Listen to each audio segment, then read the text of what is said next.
You guys better quit bugging me about this. Don't worry, guys. Don't worry. I'm just kidding. I'm just kidding, guys. I'm not that mean. I was just trying to be funny. But anyways, it's me, and I'm back with another movie review, and I'm gonna share my thoughts on Disney and Pixar's A Bug's Life. And yeah, I assume you guys already saw the title and thumbnail of the video. And I guess you guys might have heard about this movie before, but just in case you're not like big experts on this, have no fear. Journey inside the miniature world of bugs for bigger than life fun and adventure under every leaf, crawling with imaginative characters, hilarious laughs, and colorful, lifelike computer animation. Disney and Pixar's A Bug's Life will deliver everyone, young or the six-legged. On behalf of oppressed bugs everywhere, an inventive ant named Flick hires warrior bugs to defeat his colony of from a horde of freeloading grasshoppers led by Hopper. But when Flick's cavalry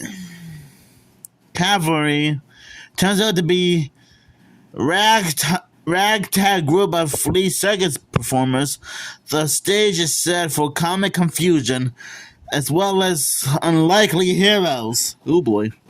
Featuring a star-studded voice cast, Bug's Life presents an amazing new perspective on teamwork and determination, revealing subtle new details each time you watch it. And guess what? Features 2 sets of hilarious outtakes as seen in theaters. Not gonna lie, it has been a very, very, very long time since I saw A Bug's Life. Well, despite the fact that I've seen various clips and reviews of the movie on YouTube, but that's besides the point. A Bug's Life is, well, everything we ever expected. It's funny, it has great animation, great characters, a fantastic story to follow with a beginning, middle, and end. And it shows us how we could stand up against a bunch of bullies and use self-defense as well. So it's almost like watching a high school drama movie, but with a bunch of insects in it. Think of every high school movie before and after A Bug's Life, but with bugs in it.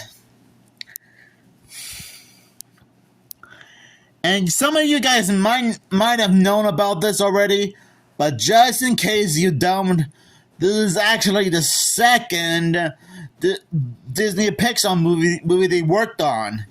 The first being a Toy Story, which I previously covered on the channel before. I actually do like the characters, mainly Flick and the circus bugs the most. You can tell that Flick is like one of those type of... Flick is quite a funny character.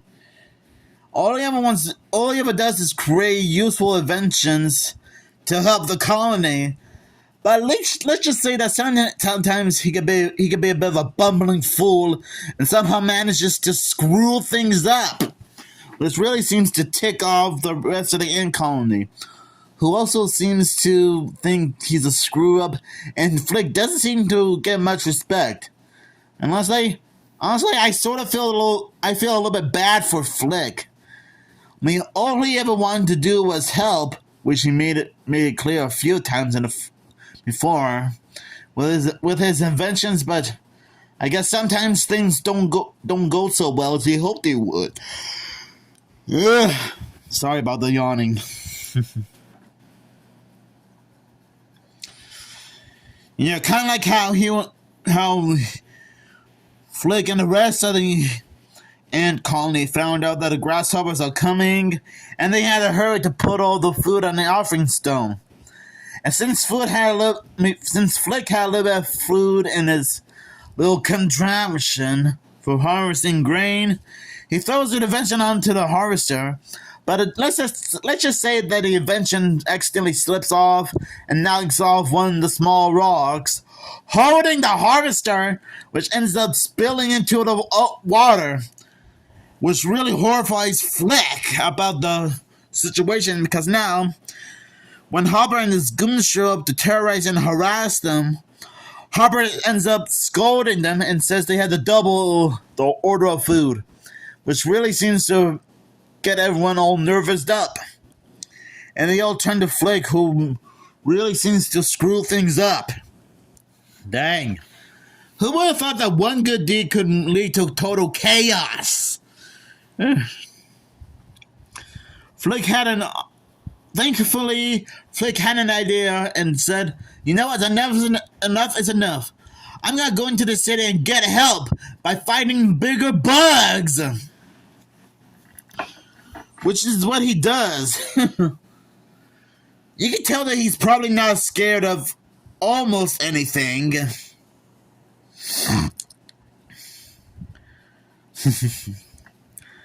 I actually like how we thought that. In fact, funny enough, when we were first introduced to the circus bugs, at first I thought it looked like Rosie the Black Widow spider was like part of a warrior team trying to tame off a dung beetle named, some kind of rhino bug named Dim, only to find out it was some kind of circus act. Yeah, that's another thing. The circus bugs are quite interesting. They're kind of like that down-on-the-luck type of group. An unpopular group, to be a fact. Down-on-the-luck circus bugs trying to make a living but failing miserably. You got the roly-poly bugs, Tuck and Roll, Rosie the Black Widow spider, Dim the rhino bug, Manny the praying mantis, Gypsy the butterfly, Heimlich the caterpillar, Francis the male ladybug, and Slim the stick bug. Yeah, I managed to name them all.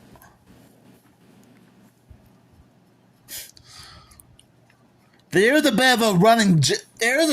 sort of a bit of a running joke in this movie about Francis being, about how most bug guys thought that Francis is a girl ladybug when he's really a dude, which is kind of funny when you think about it.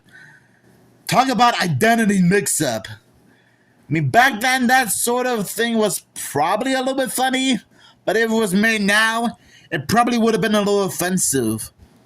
In fact, maybe I should stop right there before I get blacklisted or something. So when Flick encounters the circus bugs after a bit of a fight with the flies, Flick assumes that the circus bugs were like, well, warrior bugs, which is what Flick was trying to do, find some warrior bugs to help defeat the grasshoppers. And Flick ends up telling the bugs about his situation when they get back to Ant Island. And it's kind of funny how Flick thought that they were warrior bugs. Oh boy. Until later when they arrived for a ceremony, Rosie had to, well, let's just say that she had to explain to Flick that they aren't really warrior bugs, but circus bugs. Which really horrifies Flick so much. Because like I said, he honestly had no idea at all. Totally had him fooled. So, I guess the circus bugs technically lied to Flick, but really didn't at the same time. I don't know, it's sort of a little confusing when you think about it. Oh, we can't talk about this movie without mentioning the big baddie of the movie, Hopper. And holy hot diggity dang, this guy's really something. He's sort of like one of those military type officers, but in a menacing way. Like you think of Cruella de Vil from 101 Dalmatians, Jafar from Aladdin, Hades from Hercules, some random military officer, a high school bully, and yeah, just imagine all five of them mixed into a blender and you get this guy. This guy will stop at nothing to terrorize the bugs and collect enough food for himself and his gang of evil grasshoppers. Oh man. He's like the type of guy you don't want to mess around with. But thankfully, Flick, the circus bugs, and the rest of the ant colony pretty much had enough of Hopper's meanness and stood up to him. And well, spoiler alert, Hopper met his demise during a bird incident at the end of the movie. Ugh. So yeah, Bug's Life is really a great movie. And yeah, I will point out that this movie and another bug-related movie, Ants, which is right here, probably came out a few months apart from each other, or probably a year apart from each other. I don't really know. So I guess there was a little bit of competition between two different bug movies from two different studios. Oh boy. And I think Nostalgia Critic and Animat, aka Electric Dragon 505, probably brought this up before. So yeah, A Bug's Life is a great movie. Great animation, great characters, so many interesting things to talk about. And yeah, and look, before I will go, I will point this out because, like I said in my Toy Story 2 and Monsters Inc. reviews, this is actually the very first Disney and Pixar movie to have blooper reels during the end credits, which is what the tagline on the back of the VHS tape says. And again, I know that I already mentioned this before, but I think the blooper reels in The Bug's Life are probably funny.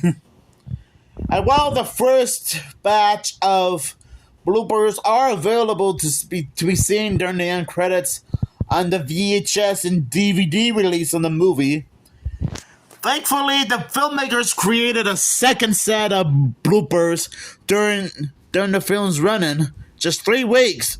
I think just 3 weeks, in fact.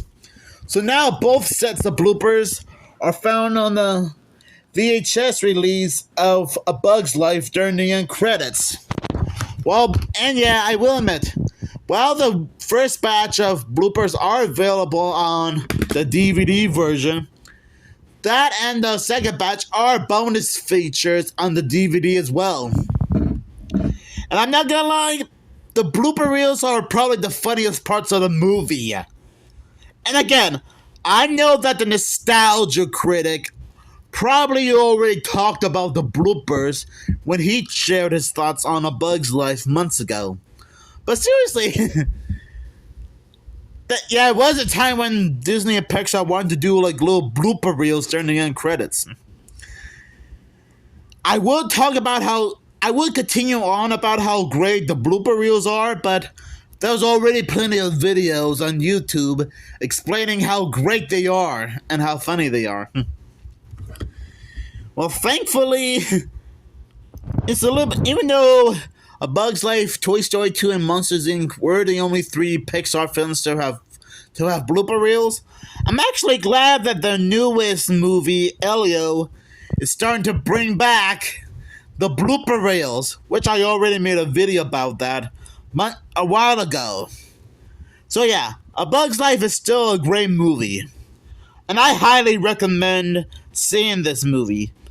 I'm sure you guys can find a VHS and DVD copy of this movie at Walmart, Target, an antique store, or a random thrift store.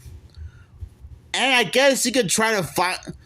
So, and I guess if you guys are like channel surfing, you guys could probably catch it on Disney Channel or find it on Disney Plus.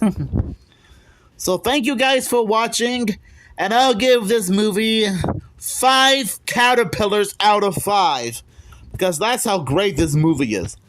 And who knows, maybe someday I'll do a second look review of this someday, depending on whatever the heck I'm doing.